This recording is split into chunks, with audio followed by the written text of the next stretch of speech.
देखिए हमने ये देख लिया पीपीस हमारे पास ये इसकी मेरिट्स है और ये लिमिटेशंस है पीपीस के कि कुछ फायदे होते हैं और लिमिटेशंस भी है कि हम किस कुछ जगहों पे इनको अगर यूज नहीं कर सकते हर जगह पे पीपीस, अगर लोग पहनना पसंद नहीं करते एक्सेट्रा एक्सेट्रा। आमिर भाई आपकी बैकग्राउंड नॉइज बहुत आ रही है। अच्छा, हमारे पास कुछ लीगल गाइडेंस भी है कि हमारी रिस्क मैट्रिक्स कैसी होनी चाहिए। कह रहा है कि use of a matrix can help provide clarity, can set internal risk levels and required action with in set time scales. यानी हम जो मैट्रिक्स यूज करते हैं उस मैट्रिक्स को हमने यूटिलाइज इस तरह करना है कि हम स्पेसिफिक टाइम स्केल्स के मुताबिक अपने रिस्क को एडजस्ट करें। देखो अगर हम अपने रिस्क को कंट्रोल्स नहीं कर पाते हैं, इन केस हमारे पास हम सारे suitable and sufficient control measures भी लगा देते हैं, लेकिन हम इतना कम नहीं कर पाते हैं रिस्क को with in the time scale जो हमारे पास टाइम लाइन्स होती हैं। ठीक है, अगर उतना कम नहीं करने पाते as low as reasonably practicable तो हम काम नहीं कर सकेंगे। और हमने ये रीजनेबली प्रैक्टिकेबल के 3 फैक्टर्स देखे थे, टाइम, कॉस्ट एंड एफर्ट, उनको भी हमने ध्यान में रखना है। अगर रिस्क बहुत कम भी है तब भी लॉ कहता है कि रिस्क असेसमेंट बनानी ही बनानी है। ऐसा नहीं है कि अगर आपको लगता है कि रिस्क बहुत लो लेवल का है तो आप रिस्क असेसमेंट नहीं बनाओगे तो काम चल जाएगा, ऐसा नहीं होगा। आपको लो लेवल ऑफ रिस्क पे भी रिस्क असेसमेंट बनानी पड़ेगी। ठीक है, जिसके हवाले से आपको कानून गाइडेंस देगा, गाइडलाइंस मिलेंगी आपको। सिर्फ इतनी बात कर रहे हैं। मैंने आपको बताया था, ये बात आपको याद होगी अभी भी, कि जो रिस्क बाकी रह जाता है after applying suitable and sufficient control में, that risk is known as, वो क्या कहलाता है? Residual risk. रेजिडुअल रिस्क कहलाता है। और आपको ये भी बताया था the risk level we are left with after controls have been implemented is residual risk. यानी जब हम कंट्रोल मेजर अप्लाई कर देते हैं उसके बाद जो रिस्क रह जाता है हमारे पास वो रेजिडुअल रिस्क है, बकाया रिस्क है। रिस्क अगर हम एक मुनासिब लेवल तक कम कर लेते हैं, जितने लेवल तक हम कहते हैं कि यार अब एडिक्वेट हो गया, मुनासिब हो गया, अब काम किया जा सकता है, तो that risk is known as unacceptable acceptable risk. ठीक है, टॉलरेबल रिस्क की बीच की कैटेगरी है। यानी ये रिस्क ऐसा है, होता है उस लेवल पे होता है कि हम शॉर्ट पीरियड ऑफ टाइम के लिए कुछ कंट्रोल मेजर्स लगा के, जैसे कि पीपीज हैं, वो लगा के हम अपना काम चला लेते हैं, लेकिन हमें अल्टीमेटली लॉन्ग टर्म पे क्या करना पड़ेगा? इंजीनियरिंग कंट्रोल या एडमिनिस्ट्रेटिव कंट्रोल लगा के इसको किस लेवल पे लाना पड़ेगा? टॉलरेबल रिस्क को एक्सेप्टेबल लेवल।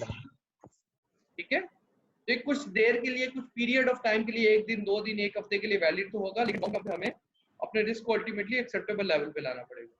और अगर रिस्क हमारा बहुत ज्यादा है, रिस्क लेवल बहुत हाई है, तो वो that would be known as unacceptable risk. ठीक है, if risk level is too high, यानी कि हम उस पर काम नहीं कर सकते हैं, हम थोड़े पीपीज लगा के या इंटरम कंट्रोल लगा के भी उस रिस्क को टॉलरेबल लेवल पे नहीं ला सकते हैं, तो फिर वो रिस्क बहुत ज्यादा, उस पर हम काम नहीं करेंगे, हमें सुटेबल एंड सफिशिएंट कंट्रोल में ये लगाने का इंतजार करना पड़ेगा। नाउ रिमाइंडिंग यू अगेन, हमारे 5 स्टेप क्या है रिस्क असेसमेंट के? Identify the hazards, identify the people who may be harmed and how, evaluate the risk and decide on precautions, जो हमारा स्टेप हो गया। चौथा स्टेप क्या था हमारे पास? Record significant findings, right? तो कौन कौन सी फाइंडिंग्स ऐसी हैं जिनको हम रिकॉर्ड करेंगे, जिसको पेपर पे लिखेंगे? रिस्क असेसमेंट के पेपर में हम क्या क्या चीजें लिखते हैं, बताएं जरा। रिस्क असेसमेंट में क्या क्या चीज लिखते हैं? पहले तो हम जो टास्क कर रहे होते हैं, सिलेक्ट टास्क करते हैं, वो लिखते हैं कि हम कौन सी एक्टिविटी परफॉर्म कर रहे हैं। एक्टिविटी लिखते हैं भाइयों। आप जो बाकी 2 हैं वो रिस्क असेसमेंट प्रैक्टिकली अप्लाई करते हैं, जीएसए वगैरह, तो उस डॉक्यूमेंट में क्या क्या इंफॉर्मेशन लिखी होती है? सर हर किस्म का हैजर्ड लिखा होता है, उसके बाद उसका हल लिखा होता है। एक हैजर्ड लिखे होंगे, हैजर्ड से कितने रिस्क हैं वो लिखे होंगे कि किस लेवल ऑफ हैजर्ड है, कौन कौन से हैजर्ड हैं। ठीक है, और जी उसके बाद उसकी प्रिकॉशंस लिखी होगी, प्रिकॉशन कंट्रोल मेजर्स लिखे होंगे, और फिर उसके अलावा वो ना जो हैजर्ड्स होते हैं, जो रिस्क होता है वो क्वांटिफाई हुआ होता है, मतलब उसको ना नंबरिंग की होती है उसकी। आप रिस्क असेसमेंट देखो, रिस्क असेसमेंट बताओगे लेवल ऑफ रिस्क क्या है, आप ये बताओगे कि रिस्क क्या नाम है, जिसका आपने बताया हैजर्ड क्या है, कंट्रोल मेजर्स क्या है, एक्टिविटी क्या परफॉर्म हो रही है, डेट टाइम तक भी लिखोगे, किस, फिर जो बनाने वाला है उसका नाम, कॉम्पिटेंट बंदे का नाम, फॉर एग्जांपल जिसने रिस्क असेसमेंट बनाई अप्रूव हुई है उनके नाम नहीं लिखे होते front of the risk assessment पे बनाने वालों के। Yes sir. ठीक है, रिव्यू डेट भी लिखी होती है कि नेक्स्ट रिव्यू कब किया जाना है। तो ये सिग्निफिकेंट फाइंडिंग्स में यही चीज होगी कि और आपने एडिशनल क्या, कंट्रोल मेजर भी। ठीक है, आप देख लेते हैं कि एरिया क्या है, हैजर्ड्स क्या है, कौन कौन से लोग एट रिस्क हैं, जो हम रिस्क लगा रहे हैं उनकी एडिक्वेसी के कंट्रोल्स के, और एडिशनल कंट्रोल मेयर अगर हमें लगाने पड़ जाते हैं तो कौन कौन से एडिशनल कंट्रोल मेयर होंगे। जिस बंदे ने ये रिस्क असेसमेंट बनाई है, कॉम्पिटेंट बंदे ने, उसका नाम लिखा होगा और रिव्यू डेट लिखी होगी कि नेक्स्ट, फॉर एग्जांपल आज अगर मैंने 20 सितंबर को बनाई है तो नेक्स्ट रिव्यू डेट भी 20 सितंबर 2021 की होनी चाहिए, या एक साल हो सकता है, या 6 महीने बाद रिस्क असेसमेंट नॉर्मली रिव्यू होता है। और रिव्यू डेट्स का मतलब है कि हमें रिव्यू करना पड़ेगा। तो रिव्यू में हम क्या क्या चीजें देखते हैं, कब हम रिस्क असेसमेंट को रिव्यू करेंगे।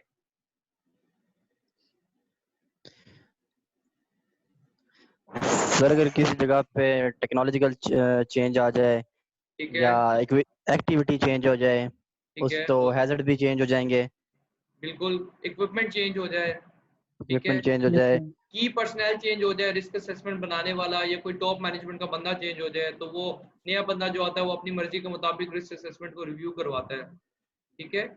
जिस एनवायरनमेंट में पहले काम हो रहा था वर्किंग एनवायरनमेंट चेंज हो गया है, या एक्सीडेंट हो गया, इंसिडेंट हो गया, नियर मिस हो गई है, इल हेल्थ कोई केसेस हो गए इस तरह के जो नहीं होने चाहिए थे, आपके खिलाफ लेजिस्लेशन कार्रवाई चेंज। हो गई है, लेजिस्लेशन चेंज हो, कानून चेंज हो गया है, ये अल्टीमेटली पीरियोडिकली तो हमने करनी है, यानी पीरियोडिकली का मतलब है साल बाद 6 महीने बाद तो हम करेंगे, ठीक है। तो ये सर जी, रिव्यू के, हेलो जी, ये एरिया के ऊपर भी डिपेंड करती है sir.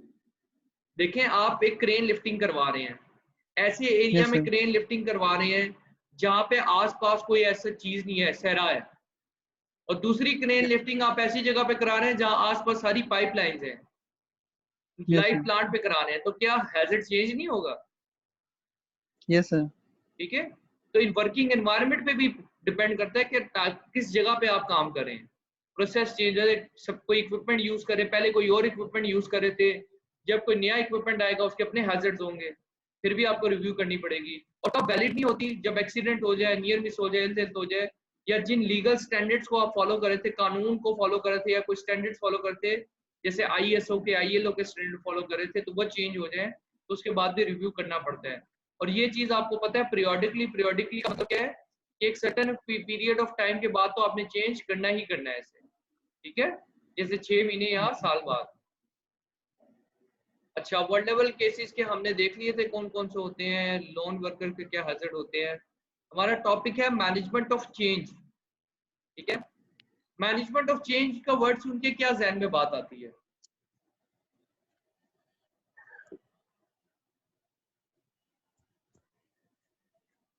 What is your understanding. Organisation में चेंज लाना हो तो उसको मैनेज करने के लिए सर। ऑर्गेनाइजेशन में किसी किस्म का चेंज आए, यानी कोई काम है ऐसा, एक्सकेवेशन का वर्क हो रहा है कहीं पे रेनोवेशन हो रही है, किसी किस्म का टेम्परेरी वर्क हो, या प्लांट एंड इक्विपमेंट में कोई चेंजिंग आए, तो फिर आप उसकी मैनेजमेंट कैसे करोगे, किस तरह की चीजों को कंसीडर करोगे। ऑब्वियसली जब चेंज आता है तो उसके रिस्क भी चेंज होते हैं, उससे एसोसिएटेड आपके पास कंट्रोल मेजर्स भी आपको रिकंसिडर करने पड़ेंगे। आप एक घर बना रहे हो, अपना बना हुआ घर है उसको दोबारा डिमोलिश करके बना रहे हो, तो demolition is a change that you are bringing to your home, तो उधर आपने मैनेजमेंट उस हिसाब से चेंज करनी है, ठीक है। जैसे कि यहाँ पे बता रहा है कि changes to work processes equipment practice and construction works, ये चेंज आप लेके आते हो। इसमें कुछ एग्जांपल्स इसने दिए हैं कि टेम्परेरी वर्क में अगर मेंटेनेंस का काम हो रहा है, रेनोवेशन का, डिमोलिशन, एक्सकवेशन का काम हो रहा है, या कोई शॉर्ट टर्म बिल्डिंग प्रोजेक्ट है, तो वो चेंज है। चेंज की सूरत में आप क्या प्रिंसिपल्स अपनाते हो, चेंज की सूरत में ऑब्वियसली आप रिस्क असेसमेंट को देखोगे कि पहले क्या थी रिस्क असेसमेंट, अब हम देखेंगे कि इस चेंज के बाद रिस्क असेसमेंट में कोई चेंजिंग होनी चाहिए या नहीं होनी चाहिए। आपने उस रिस्क असेसमेंट को या जो भी चेंजिंग आई है उसको अपनी पूरी कंपनी के साथ, जितनी भी अफेक्टेड पार्टीज हैं, आपके एम्प्लॉयज हैं, आपके मैनेजर्स हैं, या जो आसपास की एक्सटर्नल या इंटरनल पार्टीज हैं जो अफेक्ट होंगी इस चेंज के साथ, उनको प्रॉपर्ली कम्युनिकेट करना है। इसको मैनेज कौन कराएगा चेंज को, ऑब्वियसली वो लोग कराएंगे जिनका कॉम्पिटेंसी लेवल हाई है, जैसे कॉम्पिटेंट मैनेजर्स, वर्कर्स। इनकॉम्पिटेंट लोग ऑब्वियसली इसको मैनेज नहीं कराएंगे। जब आपने मैनेजमेंट करवानी है, आपने एरिया को सेग्रीगेट करवाना है, ठीक है, यानी एक जगह जहाँ पे डिमोलेशन होनी है। आपके घर की एग्जांपल देता हूँ, घर है जिसका एक कमरा आपने कंस्ट्रक्ट कराना है, तो वहां से धूल मिट्टी सब कुछ उड़ेगा, तो आप बाकी घर को उससे सेपरेट आउट कर देते हो, राइट, सेग्रीगेट कर देते हो, उस एरिया में रहते हो जहाँ पे काम नहीं हो रहा। तो काम इसी तरह वर्क साइट पे जब एक एरिया में काम हो रहा होता है उसको सेग्रीगेट करके आप दूसरे एरिया जहाँ पे काम हो रहा है उस एरिया को सेग्रीगेट कर देते हो दोनों पोर्शन, ताकि एक जगह के हैजर्ड्स दूसरी जगह को अफेक्ट ना करें। आप देखते हो कि आपके जो चेंज ला रहे हो उससे क्या इम्पैक्ट आएगा आपकी ऑर्गेनाइजेशन में, और अगर इस चेंज के दौरान कोई हादसा पेश आता है तो क्या इमरजेंसी प्रोसीजर्स बनेंगे, क्योंकि there is always a chance कि उस एक्टिविटी के दौरान कोई हादसा पेश आ सकता है, तो उसकी सूरत में आपने इमरजेंसी प्रोसीजर्स के अडॉप्ट करने हैं। और इन दी एंड आप वेलफेयर को कभी भी निगलेक्ट नहीं करोगे, यानी कि वर्कर्स के पीने का साफ पानी, उनके toilet facility, hand wash facilities. अक्सर आप देखते हो आपको सहराओं में काम करना पड़ता है, डेजर्ट एरिया में नया प्रोजेक्ट लगाना है कोई, या कोई इस तरह का काम करना है जहाँ पे आपको टॉयलेट फैसिलिटी इतनी आसानी से अवेलेबल नहीं होगी, पीने का साफ पानी इतनी आसानी से अवेलेबल नहीं होगा, तो उसके लिए आपकी मैनेजमेंट ने काम करना है। ठीक है, क्लियर है ये बात,